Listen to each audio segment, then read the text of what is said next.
जय गुरुदेव। जय गुरुदेव। नाम प्रभु का पावन नाम। जय गुरुदेव। स्वामी जी महाराज सत्संग सुनाते हुए बताए, शाकाहारी पत्रिका में यादों के झरोखे से बाबा जय गुरुदेव के मुखार बिंदु से तथा उनके गुरु भाई लोगों की बातचीत एवं अपनी व्यक्तिगत जानकारी के आधार पर बाबा जय गुरुदेव के गुरु महाराज पूज्य पंडित घुरेलाल जी शर्मा ने अपने निज धाम का महापरिनिर्वाण सन 1948 दिसंबर हिंदी तिथि अगहन सुदी 10वीं को किया था, जिनकी याद में प्रतिवर्ष वार्षिक भंडारा हिंदी तिथि के अनुसार होता है। अंग्रेजी की तारीख बदलती रहती है।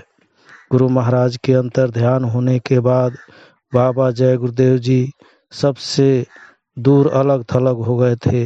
किसी को उनका पता नहीं था कि कहाँ चले गए। स्वामी जी महाराज ने स्वयं एक बार कहा था कि स्वामी जी के इस संसार से जाने के बाद मेरा मन दुनिया के एकदम उचट गया था।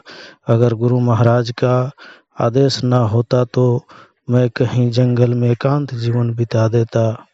स्वामी जी महाराज तो चले गए एकांत जीवन में, पर उनके गुरु भाई सर्वश्री BL लुल्ला जो अब मथुरा आश्रम पर है और चाचा जी कह जाते हैं, दिगत परमेश्वरी दयाल श्रीवास्तव एवं भगवती प्रसाद तिवारी आदि को बड़ी परेशानी और चिंता थी कि स्वामी जी उन लोगों के शब्दों में भाई साहब कहाँ चले गए। इसलिए सबको और चिंता थी, क्योंकि बड़े स्वामी जी महाराज ने महापरिनिर्वाण के पूर्व कहा था कि संगत की संभाल करेगो तुलसीदास। इस घटना को सुनाते हुए बड़े स्वामी जी महाराज के गुरु भाई श्री प्यारे लाल जी पाठक ने, जो आजकल अलीगढ़ में है, बताया था कि जब स्वामी जी चिरौली वाले ने जाने की मौज फरमाई तो मैंने पूछा था कि आप तो जा रहे हैं, हमारी संभाल कौन करेगा। इस पर स्वामी जी बोले, तुम अभी भी नहीं समझे प्यारे, संगत संभाल कौन करेगा तुलसीदास। संगत इतनी बढ़ेगी कि तुम्हारे संभाले नहीं संभलेगी। यहाँ यह भी बता दो कि बड़े स्वामी जी महाराज के महापरिनिर्वाण के समय बाबा जय गुरुदेव जी वहाँ नहीं थे। स्वामी जी अपने एकांतवास में थे और उनके गुरु भाइयों को बेचैनी थी कि कहाँ से उनको ढूंढ निकाले। आने स्मरण सुनाते हुए श्री परमेश्वरी दयाल जी उर्फ बाबू भैया ने बताया था कि बात सन 1949 की है। मैं कानपुर किसी काम से गया था। सड़क से गुजर रहा था कि एक आवाज़ सुनाई पड़ी। 4 आने की एक कलम आवाज़ जानी पहचानी सी लगी। यह भी बता दो कि बाबू स्वामी जी के गुरु भाई तो थे ही, मित्र भी थे। उन्होंने मुड़ कर देखा तो भाई साहब अवाक रह गया। उनके पास पहुंचा और बोला, भाई साहब। स्वामी जी ने कहा, हाँ बाबू, स्वामी जी का पहला भंडारा आ रहा है। जब पैसे नहीं थे, सोचा कुछ पैसे की व्यवस्था कर लूं ताकि भंडारा हो सके। और सन 49 का पहला भंडारा अगहन सुदी 10वीं को बड़े स्वामी जी महाराज घर चिरौली ग्राम जिला अलीगढ़ में हुआ था। श्री BH लुल्ला जी ने अपना स्मरण सुनाते हुए कहा था कि मैं सकठा प्रसाद तथा श्री नारायण जी के थोड़े ही दिनों के नमदानी थे जबकि गुरु महाराज ने जाने की मौज फरमाई थी। उन्होंने भाई साहब बाबा जय गुरुदेव जी को हम सबका भार सौंपा था। वे भी एकांत में चले गए तो हमें बड़ी बेचैनी थी कि अब किसका मार्गदर्शन लिया जाए। मैं उस समय बनारस हिंदू विश्वविद्यालय में MSc का छात्र था। देश के बंटवारे के बाद कराची से काशी आया था। मैं प्राह गंगा के एकांत तट पर जाकर बैठता। एक दिन ऐसा लगा कि दूर कोई टहल रहा है। उसी एकांत तट पर यह सन 49 या 50 की बात होगी। मुझे लगा कि यह तो भाई साहब जैसा कोई है। मैं पास गया तो देखा भाई साहब ही थे। पहले तो मुझे बोला ही नहीं गया। अपने को संयत करके मैं बोला था, भाई साहब, गुरु महाराज हमें आपके सहारे छोड़ गए और आप हमें छोड़कर कहाँ चले गए थे? हमारा मार्गदर्शन कौन करेगा? भाई साहब ने कहा, विष्णु, मैं तो खुद राही हूँ। एक राही दूसरे को क्या राह दिखा सकता है? यह राह दिखाने वाला तो हम सबको छोड़कर चला गया। इसके बाद स्वामी जी श्री नारायण श्रीवास्तव के निवास पर चाचा जी के साथ गए थे। वे उस समय पर नाटी इमली में रहा करते थे।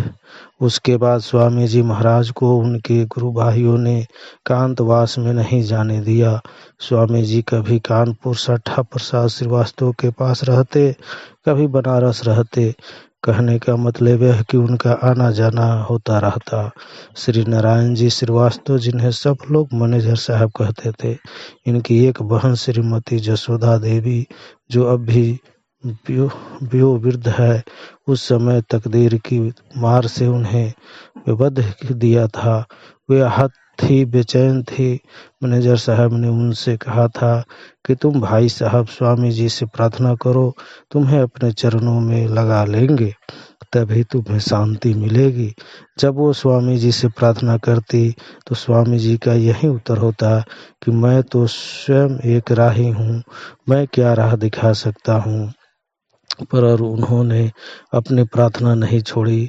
स्वामी जी ने पहले उन्हें ध्यान की विधि बताई, फिर कई भागों में पूरा नाम दिया। वहीं पर स्वामी जी के संपर्क में आए मैनेजर साहब के छोटे चचेरे भाई श्री B.N. श्रीवास्तव। इस समय वह लखनऊ में ही रहते हैं। अमर संदेश और सौ धर्म पत्रिका निकलने वाले श्री विपिन बिहारी श्रीवास्तव शंभू जी भी उस समय बनारस में ही पढ़ते थे और मैनेजर साहब के पास ही रहते थे। वे भी स्वामी जी के संपर्क में आए। स्वामी जी पारंपरिक दायरे में तो धीरे धीरे बढ़ रहे थे, पर आम मंच नहीं बनाया था। 1952 मई में शंभू जी मेरी भाभी जी के भाई हैं, आग्रह करके स्वामी जी महाराज को अपने गांव चरौली, जिला जौनपुर गए थे। गांव का माहौल दूसरे घर में पर्दा प्रथा दोनों की वजह से घर की लकड़ियां और औरतें खुले रूप में स्वामी जी का दर्शन नहीं कर सकती थी। और स्वामी जी महाराज भी तो उस समय बाबा नहीं थे। सच तो यह है कि उस समय स्वामी जी महाराज को देखकर संत महात्मा का संबोधन भी विरोधाभासी लगता था। वहाँ एक अद्भुत बात हुई। शंभू जी की सबसे छोटी बहन श्रीमती विमला देवी श्रीवास्तव, जो अपने बच्चे के साथ गोरखपुर में रहती थी, उन्हें जब स्वामी जी का दर्शन ओट से किया तो उन्होंने ऐसा लगा जैसे कोई फोकस लाइट उनकी आंखों के सामने आ गई। ऐसा 2-3 दिन बार हुआ और वो कुछ समझ न सकी। शंभू भाई साहब से बताया। जब भाई साहब ने स्वामी जी महाराज से कहा तो स्वामी जी बोले थे, पुराने संस्कार है, उसको बुलाओ, मैं पूछूंगा।